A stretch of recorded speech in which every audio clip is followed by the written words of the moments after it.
Welcome, everybody. Welcome. We are very, very, very excited to welcome. Sorry. Usually I'm on my laptop. My laptop is in the shop, aka some magical place where it's not really working. Slash could be working. Slash we're trying to get that figured out. So we're using the iPad. But we're very excited because we have tonight with us an absolute legend, an absolute LSU Tigers legend, Carl the Cat Dunn. This is a man that I've been talking to for some time. He's a friend of mine. He's a friend of yours. And without further ado, we will invite Mr. the Cat into the stage. Carl, how you doing, sir? Hey, Lon, how you doing tonight, my man? Carl, doing fantastic. So good to get you on the show finally. How's your Sunday going, sir? It's going well. It's going well. I'm having withdrawals for baseball right now because last week the Tigers won the whole thing. Absolutely. How much were you at Omaha? Were you in Omaha much for this World Series? This No, college? I didn't make it for this one. That's surprising. That's rare. Well, it's called money, Lon. Absolutely, man. I know. That's what's kept me from a lot of trips down there as well. If you don't know of Carl, for everyone who's kind of like, you know, who's Carl, which it might be a few of you. I think you can't really call yourself an LSU fan if you don't know who Carl is. He's the biggest LSU super fan I know, and I really can't wait to dig into some of your adventures because they go back all the way. What was your first memory of being an LSU Tigers fan? Oh man, probably go back to I've I've been going to LSU baseball for about 40 years, so I, I've I've seen the the build of the powerhouse from like 1986. So probably my earliest collection is going to LSU baseball games at the old box in about 86, 87. Wow, so you saw the beginnings of what Skip Burton was building at LSU. The Ben Absolutely. days. Absolutely. The Ben Mack days. Man, so I've also read, Carl, that your first LSU football game was the earthquake game. Is that true? That's correct. Oh my god! Who is the person who got you into being an LSU fan, Carl? Uh, I can I, can- I can say um I can say um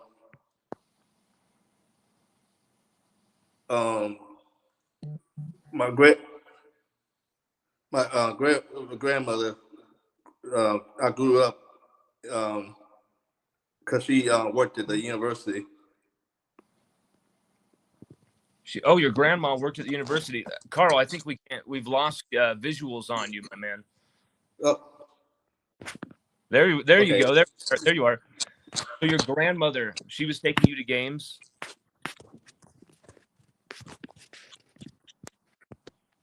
Your Yeah. grandmother, she was taking you to the box and to Tiger Stadium when you were young. No, no. This is when I was little.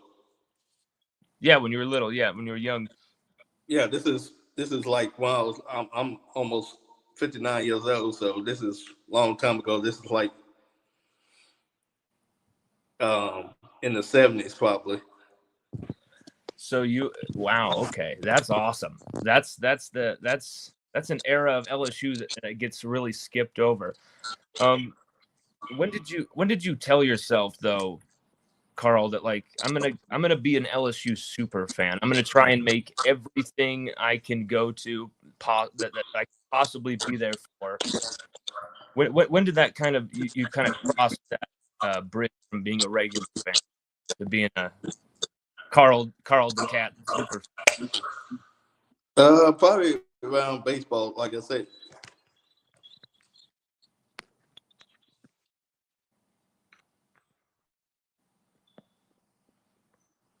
Carl, Just we've hold on lost for you. just a minute here. I got something Oh, coming in. Hold on for just a minute. you're fine, my man. Just a minute. We've got Nurse Court in the chat saying, "Hey, Carl." Nurse Court is saying, "What's up to you, Carl, my man?" Oh, what's up? Oop. Carl, I'm trying to get back in this. You're from Baton Rouge, born and bred, of course, right? Oh yeah, yes. That's what I was thinking. I was thinking you were Baton Rouge. I'm trying to get here. Talk about a great omen, though. Literally, your first LSU football game is the earthquake game. Talk about an omen. Talk about a very good omen.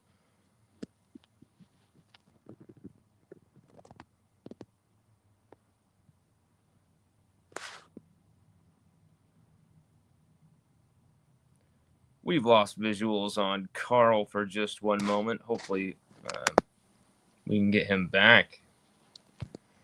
Really want to hear his history of fanhood, and he's got some incredible stories.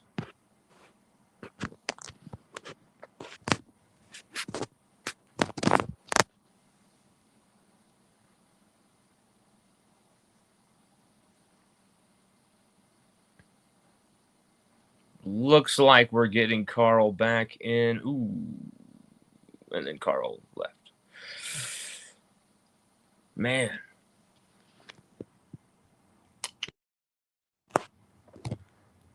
Let's see. Let's add Carl. There he is. There's Carl the cat back. All right, we got it. What's up, Carl? Carl has returned. So baseball is really what got you into loving LSU and being a super fan. Yeah, going to watching people like Albert, Joey Bell, and Big Ben, and Mike Papa John, and all those guys. That's the crew. So, for some fans who don't understand maybe the importance of Skip Bertman, what does Skip Bertman mean to you, Carl? Skip is a legend. Probably the greatest college baseball coach ever. Do you also remember how much of a impact he had on the football program as well when he was athletic director? Yeah, yep. He did a good job as a athletic director. He brought in. He has a business mind, so you know how Skip loves to promote things.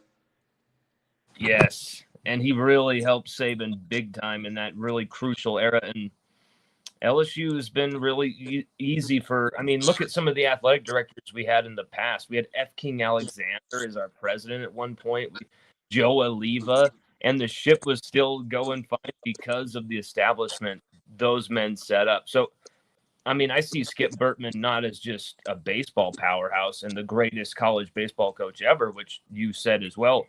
I see him as someone who really helped LSU become a 21st century sports mecca. What is baseball the sport, the LSU sport that you follow the most and really like you can't miss, Carl?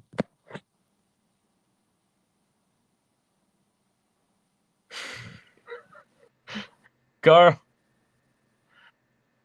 what's up? Can you hear me? Yeah, we got you. Yes. Oh, Carl, is LSU baseball the sport that you follow the most and love to follow? Yes, 100%. And what memories? What's like some of your favorite memories as a young man going to the box and kind of becoming that super fan? What are those memories that really solidified that fanship? Well, I've been to Omaha twice at those stadiums, so I have been to.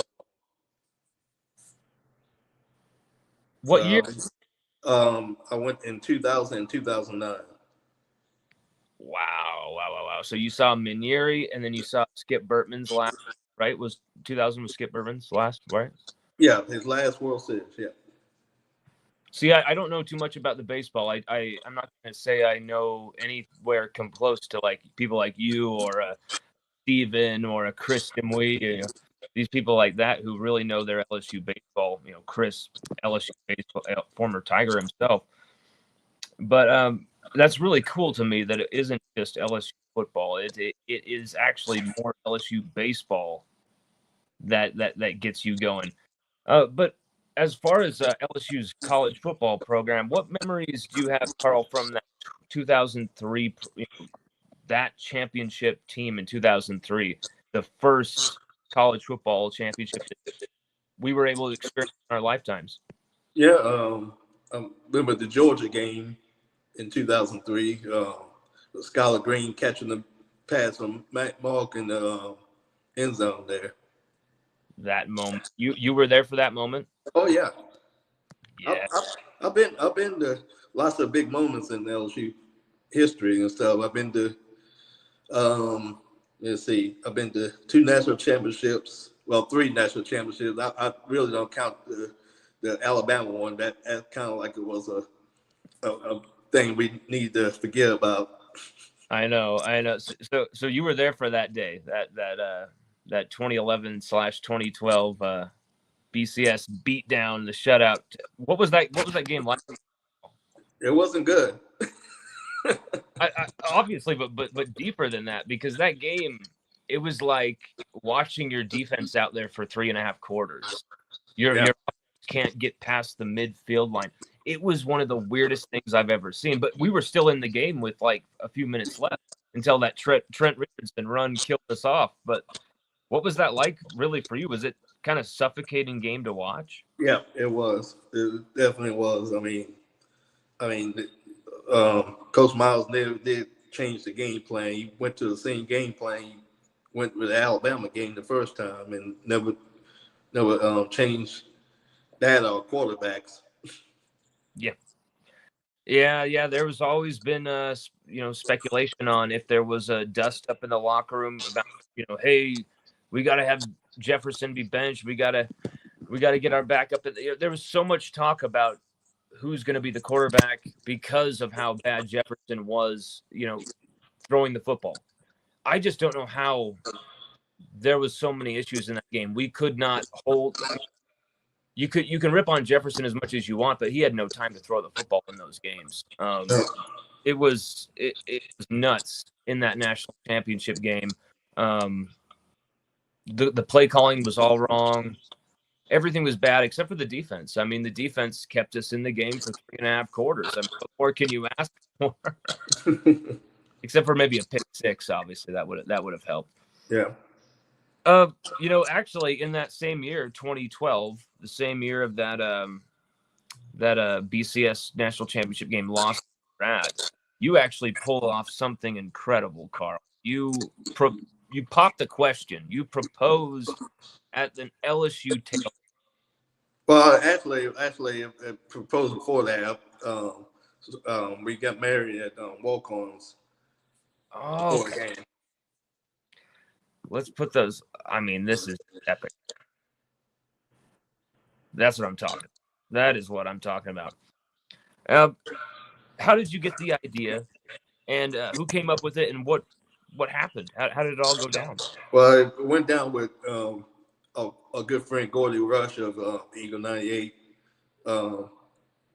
longtime friend of me. And remember when Gordy played for LSU back in the 80s, and special teams headhunter, Gordy Rush.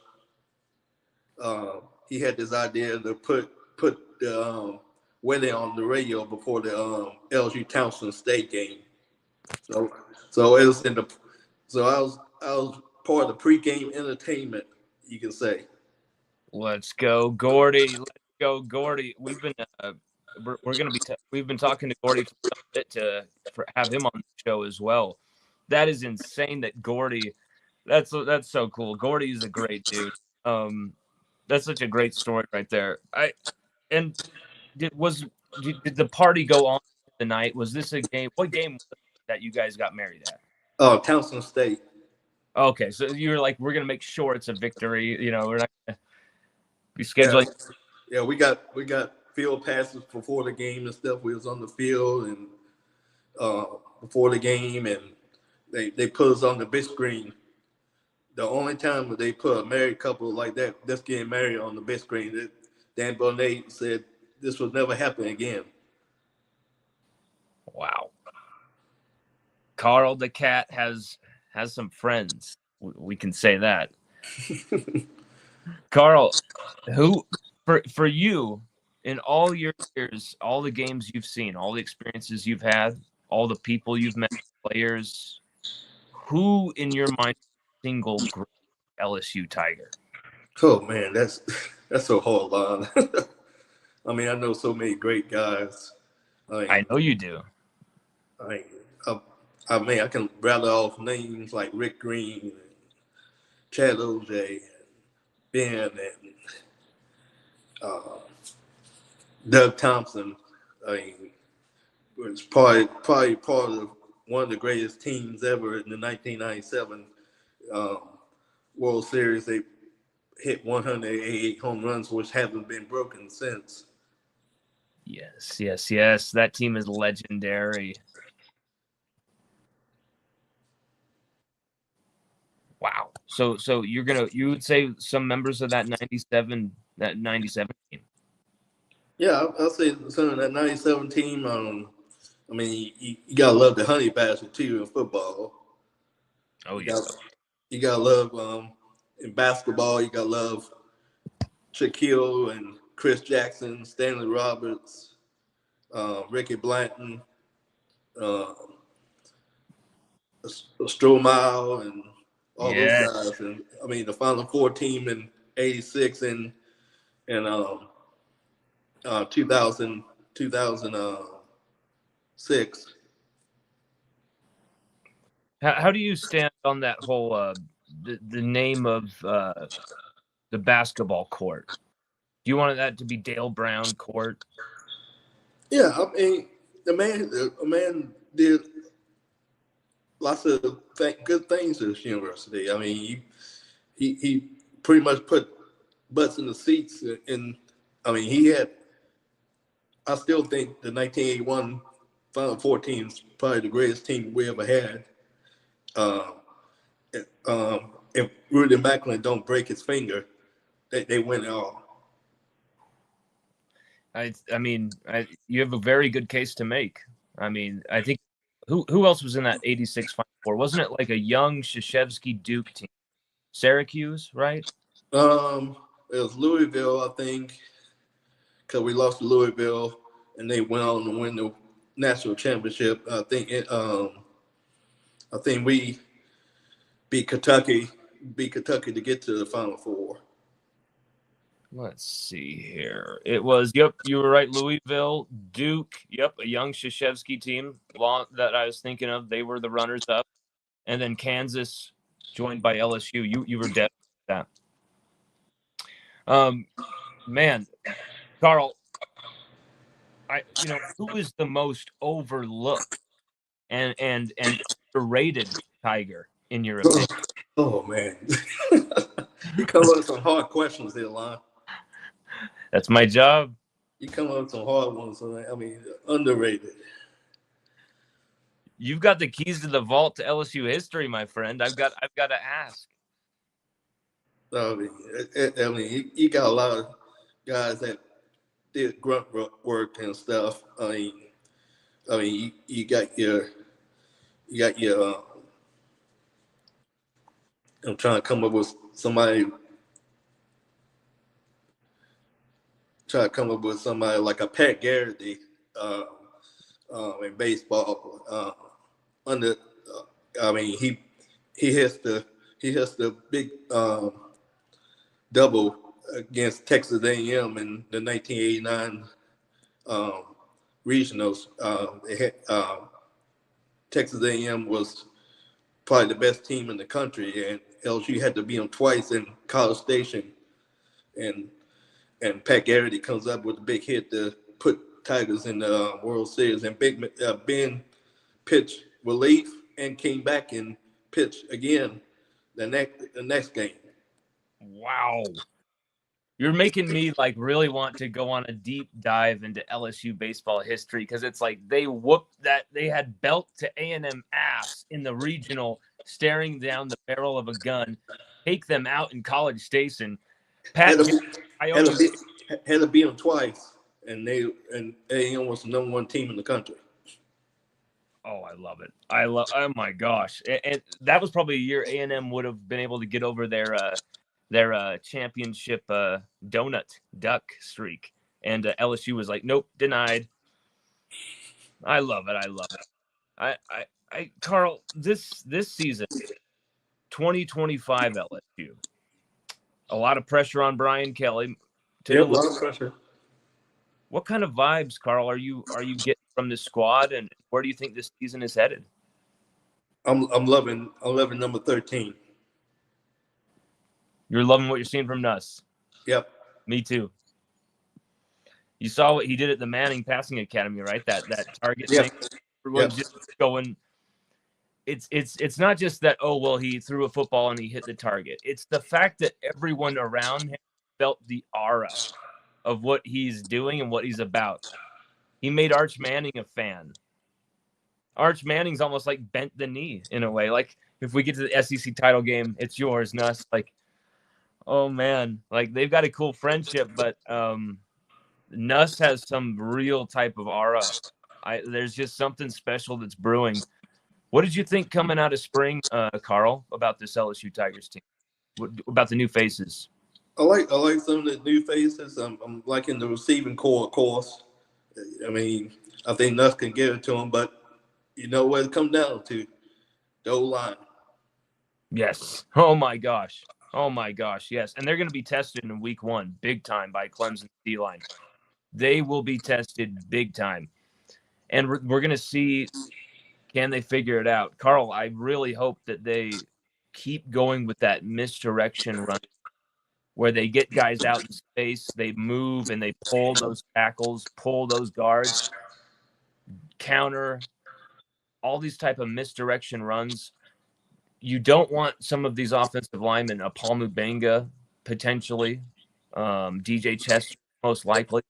You don't want them in 1v1 blocking situations, at least from what I've seen. Mm-hmm. Maybe the best way around that would be a misdirected run game. It would help with Caden Durham's skill set. That's just something I've seen. But, Carl, who are some of your favorite Tigers on this season's squad? I mean, Chris Hilton Jr., Anderson, Nussmeier. I mean, of course, Harold Perkins. Yes.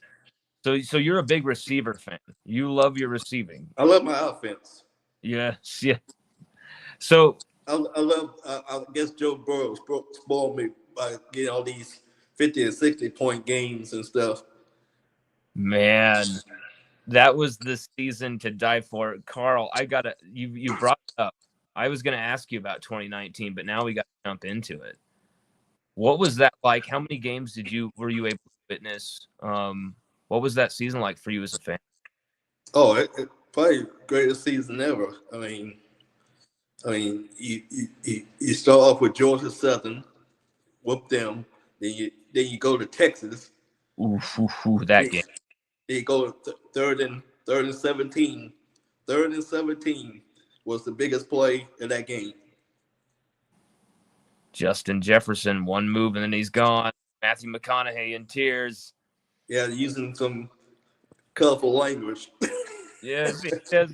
McConaughey was like, "Oh man, you did not want to go home to that guy. He would look like the McConaughey from True Detective season 1 coming that night. Oh man, he would have been crazed. I mean, the way they lost that game had to have felt like a knife to the heart, because they gave LSU everything. They pushed LSU to the absolute brink, just like Mississippi State did for a bit there. But Carl, 2019, and you're a big fan of that offense. What do you think there will ever be an offense, a quarterback that can replicate, that can even get anywhere close to that 2019 LSU offense? Probably not, but I like to see Dustmire try it.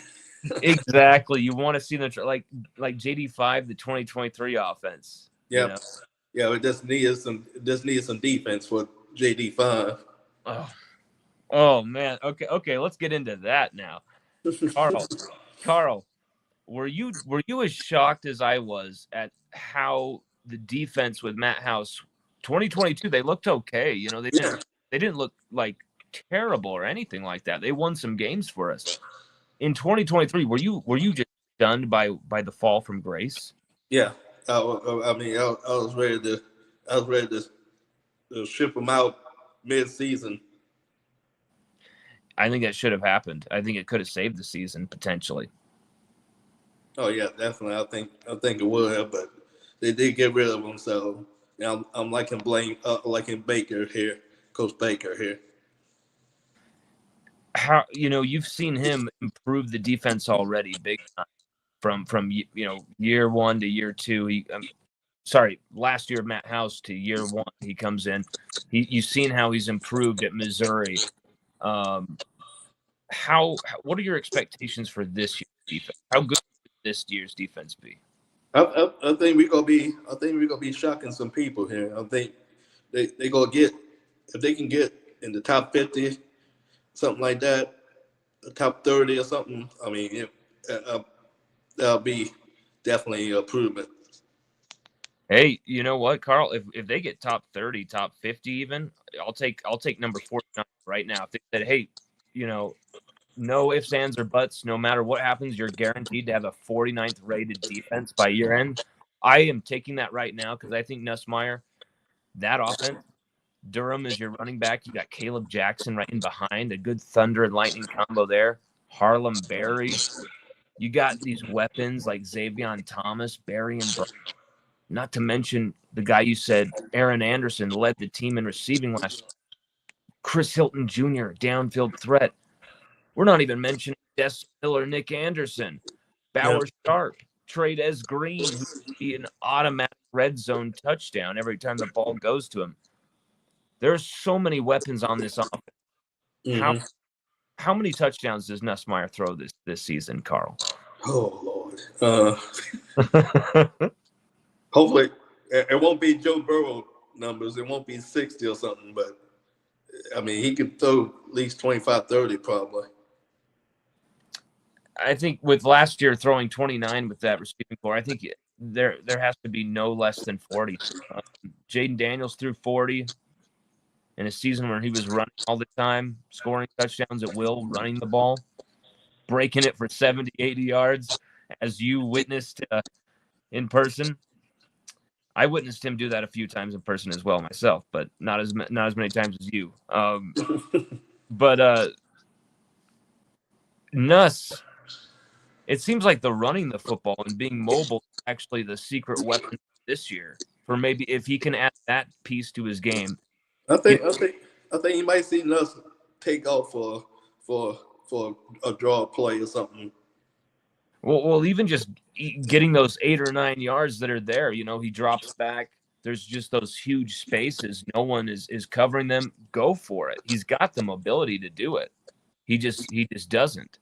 Yeah, I think you're gonna be seeing Michael Van Buren come in a little bit too, maybe on some stuff there. Ooh, okay. That could be interesting, Carl, because you have seen in practice in spring, they were doing practices where Juwan Johnson was in the Wildcat taking snaps. Xavier Thomas was in the Wildcat taking snaps. They have the potential to do that. They didn't show it with Michael Van Buren. That doesn't mean that they won't do that. But that is a direction they could go in. How much do you want to see an LSU offense here do that? I definitely want close to the red zone. I think, like you said, Juwan Johnson and stuff. I mean, he did quarterbacking in Lafayette. I mean, did He was that. so And Yeah, I mean, I think he has the potential of opening up that offense and kind of, kind of, kind of, kind of taking it to the house there. He could. I mean, Juwan Johnson, he was prolific at LCA, but you've only seen him get more physically. I don't know. He looks like a physical specimen now. You've seen him at LSU in some of these spring practices. I'm loving the film. I'm not sure how much they'll go to that, but being able to show defenses that they can go to that, they do have that versatility. That's a weapon we did not have last year. No, no, that's definitely not. And I just think Coach Keller needs to let Joe Sloan just let it rip. Yeah, baby. I really hope Joe Sloan has a big season. I am a big fan of that guy. He's always been good to us. Really, really nice guy to us. I know LSU fans have loved that guy for a long time. They've only started to turn on him because of last year in Underwood and all these things. Some of the things he could control, some of the things he couldn't. He could control the play calling, the red zone failures. He couldn't control, Underwood taking a $13 million deal. LSU just did not have the money to throw down for that. Yeah, and on that, I don't think that's an accurate number either. I don't think he got 13 million. Oh, he probably hasn't got 13 million in one payment. No way. And Oh, by I don't even think the package is 13 million. I think it's less than that. I just think they just threw out numbers just to throw them out. hey, sometimes I've seen some behind the scenes stuff that's actually that type of stuff has happened where the numbers been Yeah, and you're not gonna give a guy $13 million who haven't even step on a field yet. I've seen a team do that. Like they were saying, hey, we paid a guy this much money, and my friend at an agency told me this, that a program in the SEC said, hey, put this out there to someone in the media that we paid this guy this much money and this is the contract, and it was all fake. They didn't pay him anywhere near that money. I actually bit them in the ass because then they had to start paying everybody. Who was that team? 2022 Texas A&M with their all-time number one rated locker room. They were Yeah, absolutely torn apart and ripped to shreds because of those NIL payments and the promises they couldn't keep, the numbers they wanted to throw out. Like you just said, Carl, sometimes we think the kids are getting money that they actually aren't. mm-hmm. Exactly. Well, yeah, this NIL and stuff. I mean, hopefully it helps the basketball team out a little bit too. So, because I kind of like Matt McMahon and stuff. I think he can have potential and stuff, but he's got a hill to climb out of that.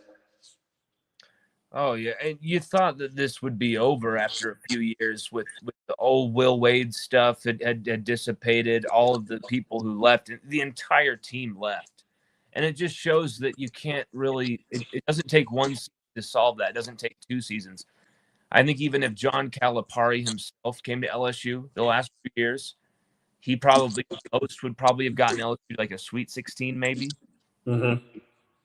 It was just a difficult situation to get out of. But hopefully we can see that because I love Matt McMahon. I think he's a good dude. Yeah, I've met him a few times and stuff, and I just hope for the best for him. Nurse Court says, so glad Perk decided not to go there to A&M. Shame about Jacoby Matthews still, in my opinion. Yep. We have no clue where Jacoby Matthews. He's kind of slipped off the planet, it seems. This last portal, there was some rumblings about maybe Jacoby Matthews comes to LSU, and then that went nowhere. And usually when I'm talking to a source and they're like, hey, this is going to happen, it might be the subject themselves, wink, wink. And then suddenly there's nothing. There's just silence about that thing happening. That tells me that someone was literally met with a rejection and they're embarrassed, ashamed about it. They don't want to talk about it. They don't even want to give me a story that's going to make them look bad, so they're not even going to say anything to me about it. Mm-hmm. And what happens is Jacoby Matthews probably didn't have any interest from LSU. And maybe there's some things that aren't right there. We'll see, Nurse Court, about where Jacoby is hopefully next season. Hopefully he can join the team, come back to LSU. That'd be sweet. Yeah, I mean, his dad played here. Yes. What seasons did his dad play at LSU? It was in the 90s, I think. So he's part of that kind of that 90s deck. That's awesome. That's awesome.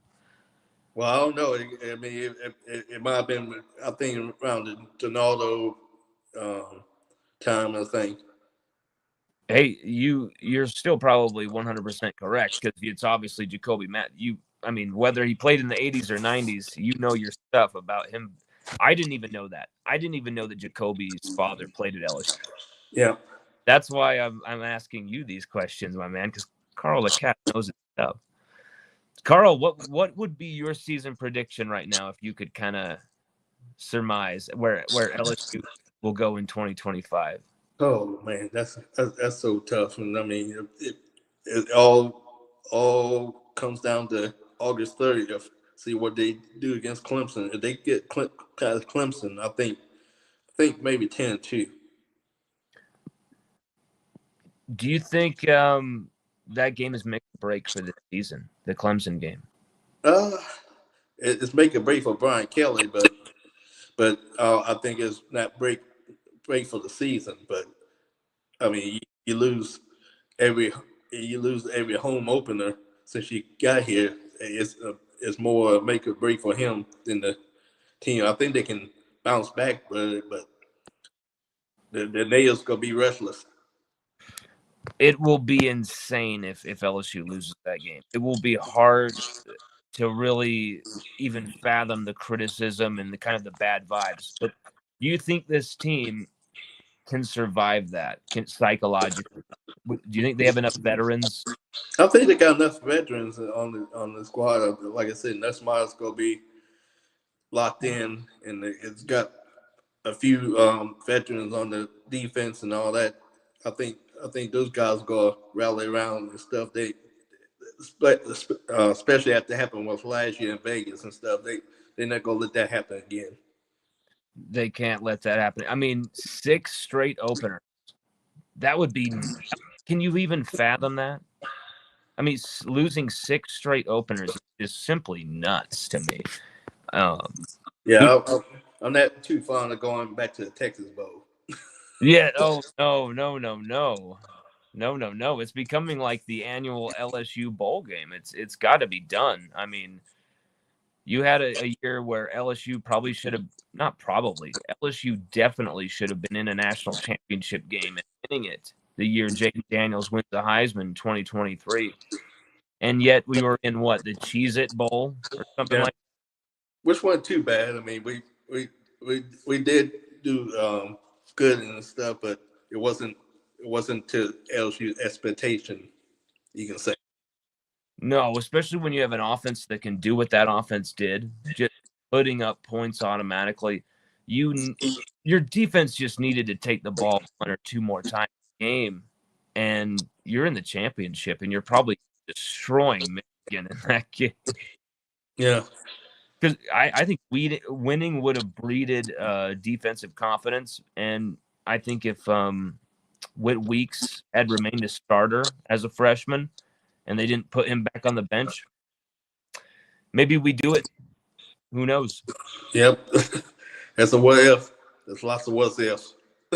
Yet, Carl, what is your greatest what if in LSU history? What if we would have showed up January 9th, 2012? Man, what could have been with that team? Because I hate saying it, because that team did so much and they were so fun to watch, and they really were the story of college football that year, Carl. But Alabama just took it from us, and it's just in our own house, too, our own adopted home for title games. It would have been our 3rd title game win at the Superdome. That's just crazy. Yeah. 4 title games in the Superdome, 3 wins.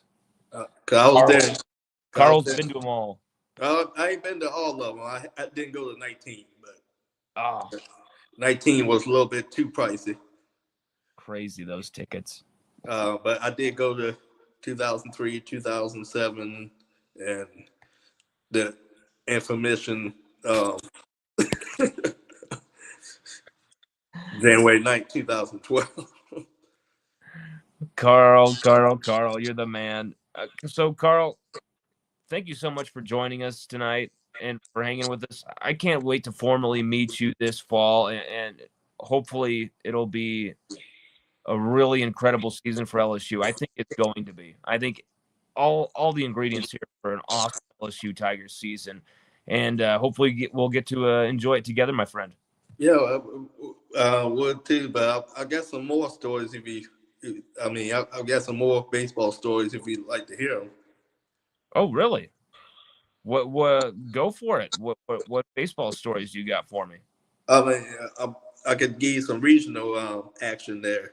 Um, I've been to all 28 of the regionals here um, in Baton Rouge and stuff over the last whenever they started having regionals here. And so that includes, of course, this last regional, which was who did we play in the regional this last year? We played Super Regional. We played West Virginia. Oh yeah, they were talking so much smack, weren't they? Yeah, a little bit, but we took care of that too. So Yes. yeah, but I'm thinking about the times we had 16 regionals back in the early mid '90s and stuff. USC came to town. Um, that's probably one of the best regionals back when they had 16 regionals and stuff. That spread over 3 or 4 days, and USC was a powerhouse. I mean, they had Jock Yeah. Jones and Brett Boone, and They have the most championships in college baseball history, just a bit over us, but they haven't been good for a long time, unlike LSU. But I yeah, imagine that was a spectacle, LSU USC at that time. I mean that's the old box. The old box was something else. I mean, that was that's a historical place. I mean, opposing teams used to melt in that place. So what made what's the difference between the new box and the old box, and what made the old box special? The old box was quaint. I mean, it said about maybe about 6,500, 7,000 maybe. But original they'll shoehorn in that place, and how the field was, you was on top of the players and stuff. I mean, the noise was unbelievable. So you're heckling a dude. There's no escape for them. There's no mercy for them. It's just relentless. Oh yeah, left field was the place to be. I mean, I mean, Jock, we teased Jock Jones about transferring and stuff because he had him and Brett Boone had incredible regionals and stuff. They was hitting home runs left and right. Yeah. Right? And Rich Cardani got us through with a big hit win the regionals. This is before super regionals. They didn't have super regionals back then. They just you win the regional, you go to Omaha. Oh, so the super regional is like an extra round they added. You do the regional, then super regional. Yeah, this is before super regionals. All this is before super regionals. Didn't happen till 1999, and LSU lost to Alabama in '99. So, but So like everything they expanded the crap out of the college World Series, the college playoff yeah, settings. yeah, because the World Series finals used to be one game, winner take all. Because LSU won 5 of those with winner take all. Now it's double elimination, of Yeah, course. yeah, and LSU in the '09 had to beat Texas twice. They won the first game, came back and won the first game, and lost the second game and pounded them the third game with Jerry Mitchell leading off with a home run there. That '09 team wasn't it the Mikey Matuk team? Yeah, that's Mikey and Jared and Anthony Ronaldo and Blake Dean and Michael Gibbs and Did you ever see Brian Wilson, Fear the Beard, from the San Francisco Giants play? oh yeah, Yes. He's one of my favorites, man. yeah, he was a character. He was you can say he was a character, but he's a quiet, but he was an assassin on that mound. Oh yeah, baby. That's what drove me nuts about the guy was I was like, how can he be so loose and so weird and so nutty? And then he goes right out there and gets 50 saves a season for the Giants. It was unreal. The most incredibly tight, fearful moments in the NLCS against the Phillies. Defending champions, their crowd is right on top of us, going nuts, and he shuts the gate, sends it to the world. Like, the dude was unstoppable, Brian Wilson. Oh yeah, but probably one of the interesting games is the Georgia Tech game in the regionals when we scored like 18 runs in one inning. What? But can you repeat that again? 18 Yeah. innings? 18 runs in one inning? Yep. When did this happen? This was 1996. This is Warren Morris was the first out, and Warren Morris was the last out. 18 runs in one. I mean, this is awesome, y'all, because I don't know much about LSU baseball, but here I am getting educated about the history of this, and I'm starting to fall in love. There's something special about LSU baseball, and it isn't just the winning; it's the how. 18 freaking hits in 18 runs in one inning. Wow. Who did that happen against, Carl? This is Georgia Tech. Georgia Tech again? Oh my God. Georgia Tech. You might have heard of this guy. That played in the majors for a long time. Nomar Garciaparra. Yeah, of course. He was on that team.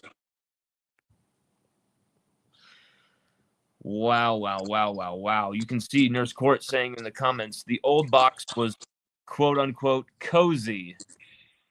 That's what Nurse Court says. I love it. Yeah, I mean, it was definitely a home field advantage. The loudness. I mean, you can see the pitchers that's melting, and the fielders just booting balls, and this melting to the crowd and all that. Just turning them into butter. Oh yeah, but they did finish off the last year of the box right. They won the Super Regional against UC Irvine, Cal Irvine. What was the last year at the old box? That's 08. 08. Wow. So the first year at the new box, they win a national championship. I mean, obviously, they didn't do it at the box, but still. Yeah. First year out of the box, they won the World Series. What did they bring from the old box into the new box? What I know they brought a lot of the old kind of like some old stairs or old mementos. They brought the whole left field. They brought the whole left field bleachers and stuff. Really? Yeah. They weren't going to leave much of that old box behind. I know people who have pieces of that old box. They got some chairs, they got some plates, they got a bunch of weird random stuff. Yeah, but I mean, like I said, that place was it was almost magical. But the new box, I mean, it took me a while to embrace the new box. You know, it wasn't the same. I mean, just like Rosenblatt. Like I said, I've been to Rosenblatt, the old stadium, in Omaha. I haven't been to the new stadium yet, but Rosenblatt was special too. In 2000, I took a Greyhound bus to Rosenblatt. Wow. So in 2000, okay, I swear you said something about this to me one point in text that you took a yes, you did. You said that you took a Greyhound trip to Omaha from Baton Rouge to Omaha in 2000. What are some of the adventures of that trip, Carl? Oh, he stopped about 2 or 3 times, and I, I guess you could say I saw America, Yes, baby. the What heartland of America. So, but I made it, and we we stayed. I got there, and I think the first game I saw was the Florida State game, where we came back and won before we went to the championship series. Couple games I saw. I saw UIL lose to Stanford because UIL was up in the World Series that year too. UIL? What is that team? University Illinois. No, ULL. Oh, ULL. Yep, Wow. They went on a run. ULL. yep. They made the World Series that year. So we had two Louisiana teams in the World Series that year.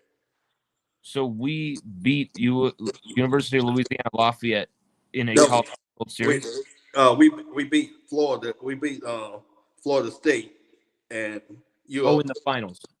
and no, and the to get to the finals, and UIL lost to Stanford.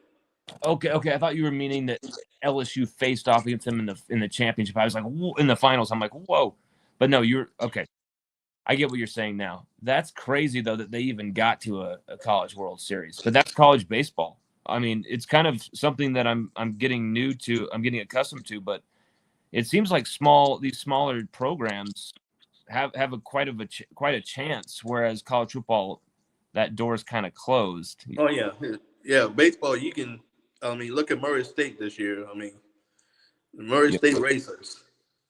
The only thing we knew about Murray State is Matt McMahon came from Murray State. Yeah, exactly. And then you got Coastal Carolina. This guy Kevin Schnall in his first season, and yeah, they had an ace in their pitching staff, but really, I mean, that's a magical run for them. They also won it all in 2016. Yeah, they beat LSU in the Oh, Super Regional. I was about to bring that up because I was about to say you were there probably, of Yeah, I course. was there. I seen them win and go Stony Brook win in 2013, and Stony Brook went to him barbecue in Omaha. Stony. Okay, wow. So what are some of your adventures and times from watching that, seeing that whole thing, that whole run? uh, this one of those things that LSU just looked like they just couldn't get out of their own way. Stony Brook came in. They have a bunch of guys that made the majors after that, but I think about 5 or 6 of the guys made the majors. I think they got drafted. Wow. It makes me want to look up how many total players Stony Brook has ever had drafted off of their program. Well, Carl, thank you so much for joining us tonight, sir. This has been a pleasure. Let's do this as many times as possible before the season, during the season. I would love to do some type of like weekly show with you, like Carl. That would be so much fun. I know the fans would love it. Whenever you want to, let's get a show together, and I'd love to keep this conversation rolling.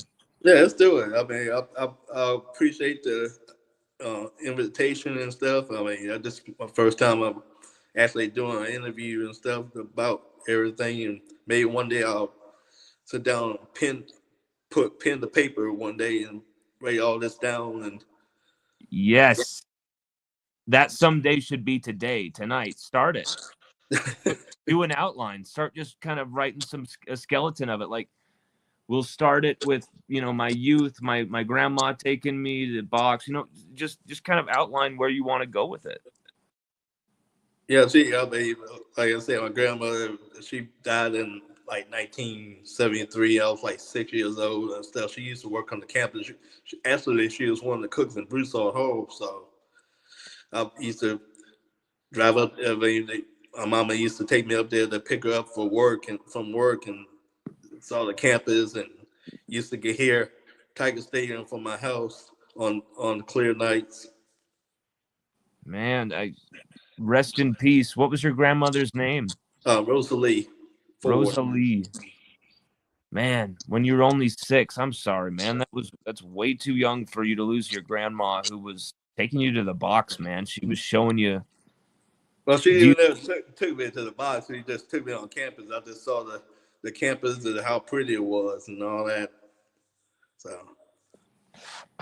well, rest in peace, Rosalie. Rosalie Dunn, right? Rosalie Ford. Rosalie Ford.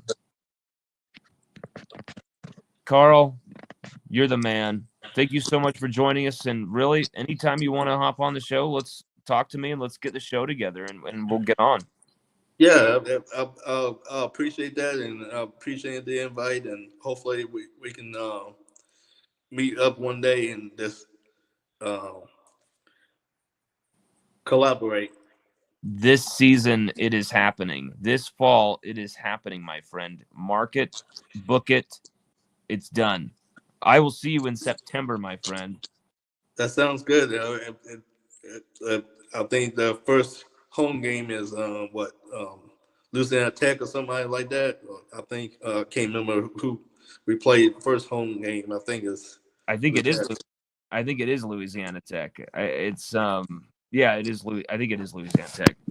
And then Florida next week right after. Crazy. Clemson and Florida in the first 3 weeks, my man.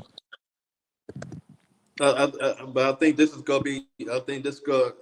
Hopefully, I think this. I think they can win against Clemson. I don't know why I'm feeling that, but this feel like this is the year they break the streak. You heard it here first.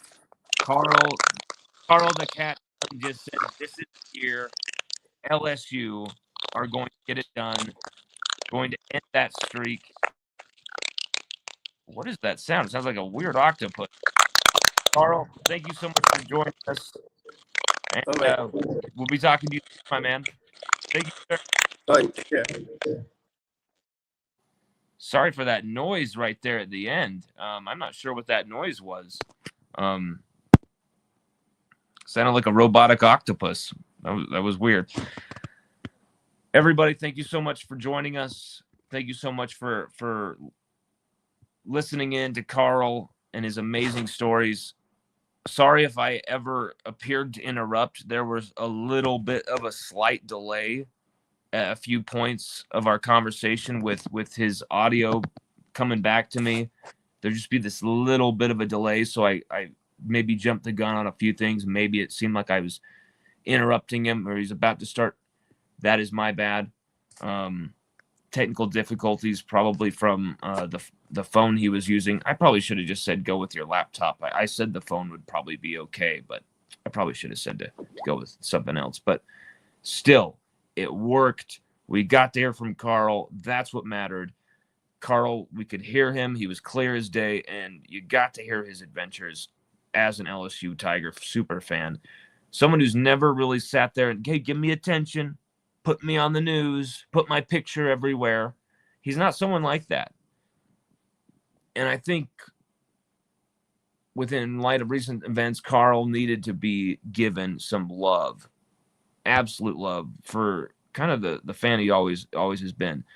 And I just want to let Carl know how much I appreciate the friendship I've had with him and how his support has kept me going at times.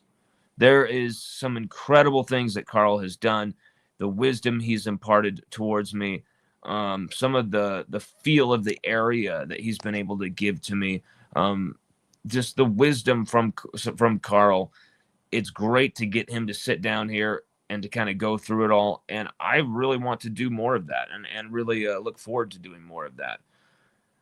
Everybody check out LSUODYSSEY.com for some more content like this. We've so much fall camp previews and stuff that is just bubbling off of the out of the bowl, out of the soup. I don't even know. My brain is melted because of Carl's amazingness right now, and actually getting me into LSU baseball. So sorry for rambling, but check out LSUODYSSEY.com. Thank you for watching, and thank you for commenting and joining in with us. And hopefully we're gonna make him more of a repeat guest, because I think it would be awesome. And that was the first time Carl was ever on a podcast. I think he did pretty damn good. So yeah, everybody, thank you for joining us, and everyone have a wonderful rest of your night. Have an awesome Sunday night, and we'll be seeing you soon with more